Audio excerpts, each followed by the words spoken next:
Ignatius knew that he had to become a priest, but he didn't have the educational qualification.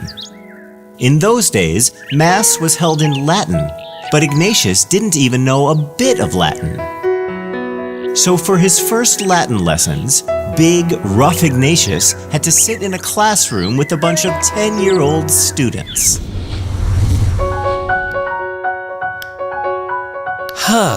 Good morning, children. What is he doing? Isn't he our new Max teacher? I don't know. Now everybody sit down. Hello everyone. My name is Ignatius and I'm not your teacher. I'm a student just like all of you. Huh? Student? He must have gone mad. I heard you, boy. Don't worry. Like I said, I'm here to learn Latin, my friends. Wow! Can you be my friend? Of course we can.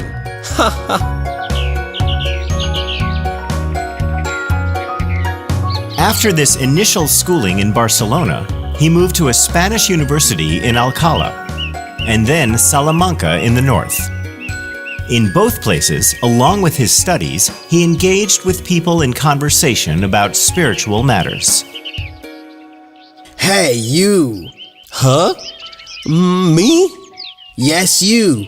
What are you doing there? I was just talking to these people here. And what are you talking about?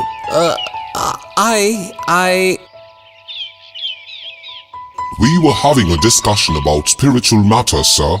Why do you ask? Is there a problem? Yes, there is a problem. This man here was arrested twice before for engaging in theological conversations without having a degree. What? You don't have a degree in theology? Is it true? Yes, sir, it's true. I don't have a degree in theology. But then how did you speak about the spirituality here? Where did you learn all that from? I learned that myself, sir. Now come with me. You'll be spending tonight in our prison. What a bright man he is.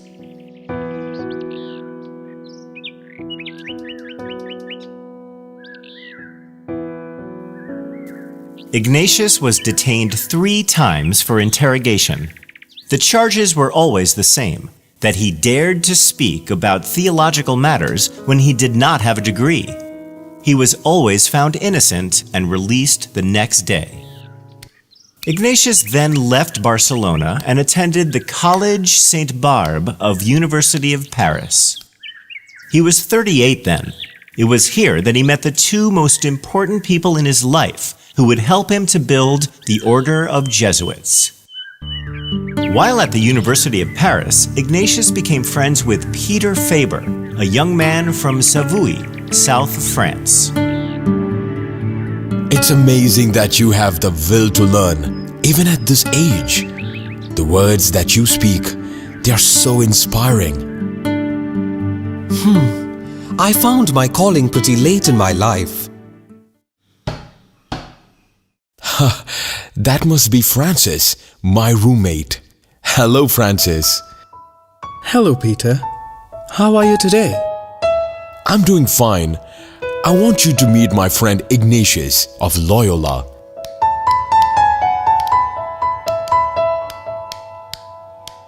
It's a pleasure to meet you, Francis. Likewise, Ignatius. Peter had been spending much time with Ignatius, and he was really inspired by him.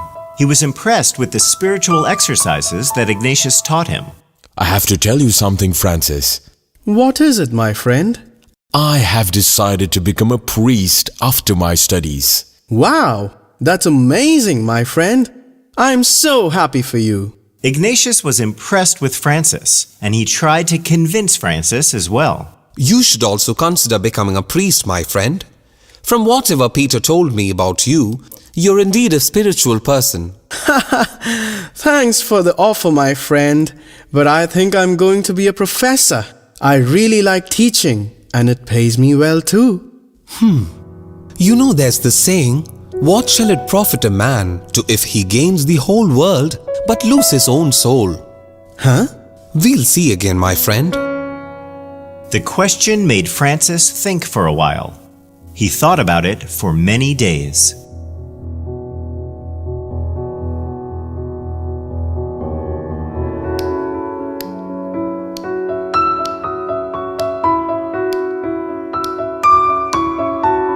Francis had been living a noble life, so at first he could not understand the life of Ignatius, who was living in absolute poverty. Francis had learned about Ignatius's spiritual exercises, and he was very inspired. As days passed, Francis became more and more impressed with Ignatius. He had now started attending his classes as well.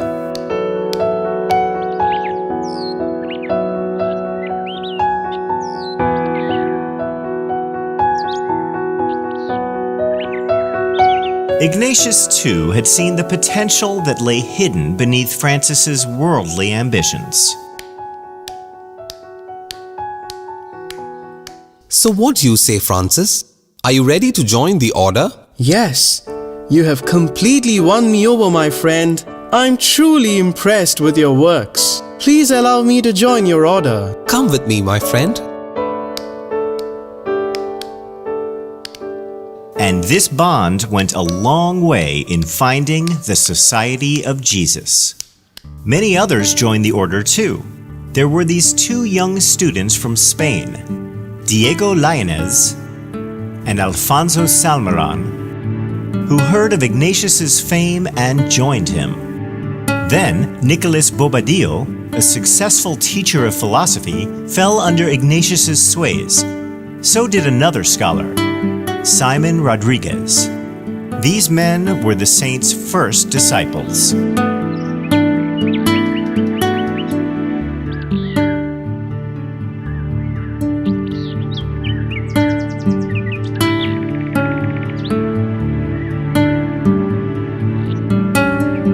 I would gladly give up my life if there was an offer for immediate heaven. You shouldn't think that way, Linus. I would rather choose to stay on earth and work for the glory of God. If God sends you great sufferings, it is a sign that He will make you a great saint. If you wish Him to make you a great saint, then ask Him to send you great sufferings. While he did not place too many burdens on any, he wanted his followers to see God in all they did. He insisted on humility. Humility is the truth. Hate what the world seeks and seek what the world avoids. My dears, we need to get the approval of the Pope to start our mission. What shall we call our mission?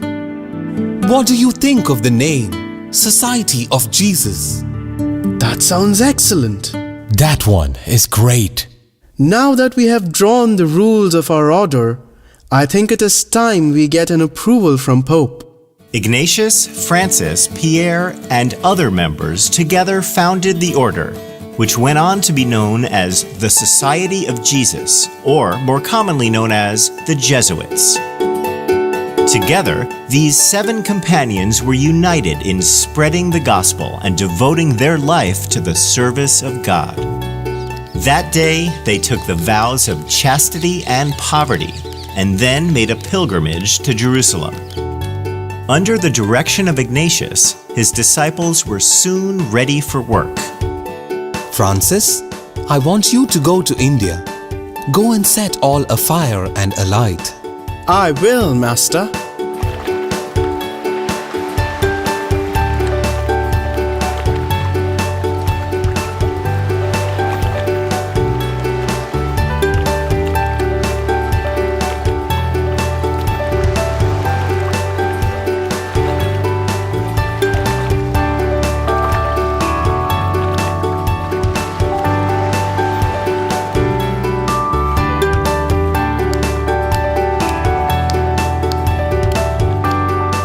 Francis went to India and converted many people to Christianity.